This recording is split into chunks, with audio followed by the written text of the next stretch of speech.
ఈరోజు మన బైంస మండలంలో ఉన్నటువంటి వివిధ పాఠశాలలకు మన మోహన్ రావు పటేల్ ప్రజా ట్రస్ట్ చైర్మన్ మోహన్ రావు పటేల్ గారు అక్కడ వెళ్ళి ట్రస్ట్ ద్వారా అక్కడ ఉన్నటువంటి విద్యార్థులకు అక్కడ ప్యాడ్ల పంపిణీ కార్యక్రమాన్ని చేయడం జరిగింది.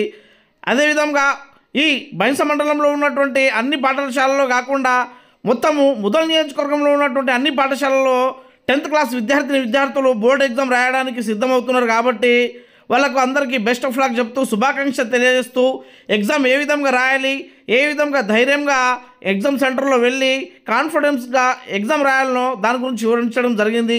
అంతేకాకుండా ఖచ్చితంగా ఈ ట్రస్ట్ ద్వారా మీ అందరికీ కోచింగ్లు కావచ్చు, అదేవిధంగా చదువుకోవడానికి లైబ్రరీని కావచ్చు ఏర్పాటు చేయడం జరిగింది. కాబట్టి ప్రతి ఒక్కరు ఈ అవకాశాన్ని కూడా సద్వినియోగం చేసుకోవాలని ఇక్కడ తెలపడం జరిగింది.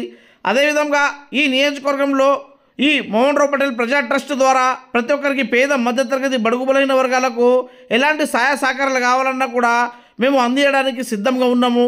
కాబట్టి మీరు పేద మధ్యతరగతి వాళ్ళకు చెందిన విద్యార్థులు కావచ్చు, ప్రతి ఒక్కరూ ఈ అవకాశాన్ని సద్వినియోగం చేసుకుంటూ మా ట్రస్ట్ ద్వారా ఎన్నో సేవలు అందించుకోవాలని అదేవిధంగా ఈ సేవలను సద్వినియోగం చేసుకోవాలని అక్కడ కోరడం జరిగింది.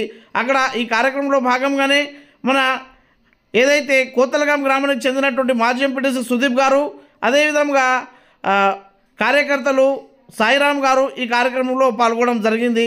మోహన్ రావు పటేల్ గారు మాట్లాడుతూ ముదల్ నియోజకవర్గంలో ఎవరికి ఆపద వచ్చినా కూడా జరగరాని సంఘటన ఇక్కడ జరిగినా కూడా ఈ ట్రస్ట్ ద్వారా మీకు అందరికీ మేము ప్రతి గ్రామంలో వచ్చి ఆదుకుంటామని, ఇల్లు కాలిపోయిన వాళ్ళకు కూడా ఇల్లు కట్టిస్తున్నామని, అదేవిధంగా పిడుగుపాటుకు కానీ పాము కాటుతో కానీ అదేవిధంగా జరగరాని సంఘటన జరిగి ఎవరైనా చనిపోయినా కూడా వెంబడే వాళ్ళ ఇంటికి వెళ్ళి పరామర్శించి తగిన ఆర్థిక సాయం కూడా అందిస్తున్నామని, కాబట్టి మీరు కూడా మంచిగా ఈ ఎగ్జామ్లో 10/10 జీపీ తెచ్చుకుంటే మా ట్రస్ట్ ద్వారా మీకు సహాయ సహకారాలు అందిస్తామని అక్కడ తెలపడం జరిగింది. అంతేకాకుండా ఇంటర్మీడియట్లో కావచ్చు, డిగ్రీలో కావచ్చు, మీరు ముందు చదువుకోవడానికి మీరు ఇప్పుడు మంచి మార్కులు తెచ్చుకొని మీ తల్లిదండ్రుల పేర్లను గురువుల పేర్లను నిలబెట్టాలని అక్కడ కోరడం జరిగింది.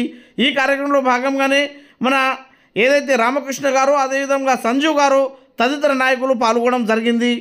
అదేవిధంగా బాసర్లో జరిగినటువంటి డాక్టర్ రామకృష్ణ గౌడ్ గారి యొక్క కూతురు తన్వశ్రీ విహానికి కూడా అక్కడ హాజరు కావడం జరిగింది. అదేవిధంగా నూతన వధువులకు అక్కడ ఆశీర్వదించడం జరిగింది.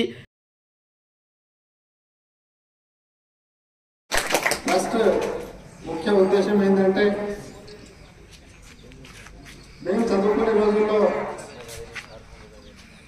మనకు నిర్మల్లో నిజామాబాద్ పోతేనే డిగ్రీ కళాశాల ఉండేది, పెద్దలకు తెలుసు. 1996లో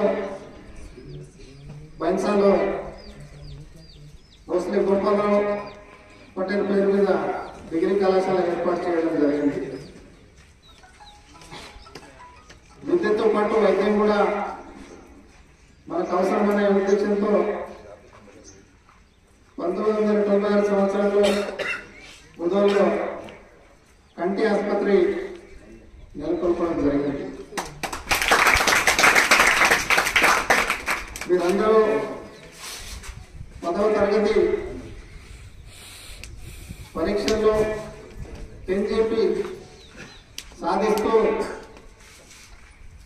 మీ పాఠశాల పేరు, మీ తల్లిదండ్రుల పేరు, మీకు విద్యను అందించే గురువుల పేర్లను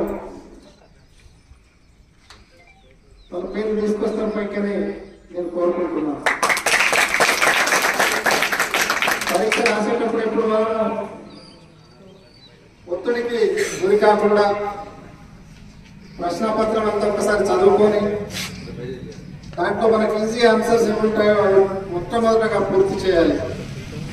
దాని తర్వాత వేరే వాటి గురించి ఆలోచించాలి. మరి పరీక్ష ఎగ్జామ్ ప్యాడ్స్ అనేది మోహన్ రావు ప్రజా ట్రస్ట్ ద్వారానే మీకు ఇవ్వడం జరుగుతుంది. ట్రస్ట్ ఎప్పుడు ముదల్ ప్రజల సేవ కొరకు అన్ని విధాల ముందుకుంటుందని ఈ సభాముఖంగా మీకు తెలియజేస్తూ మరోసారి మోహన్ రావు ప్రజా ట్రస్ట్ తరఫున మీ అందరికీ నమస్కారం తెలియజేస్తూ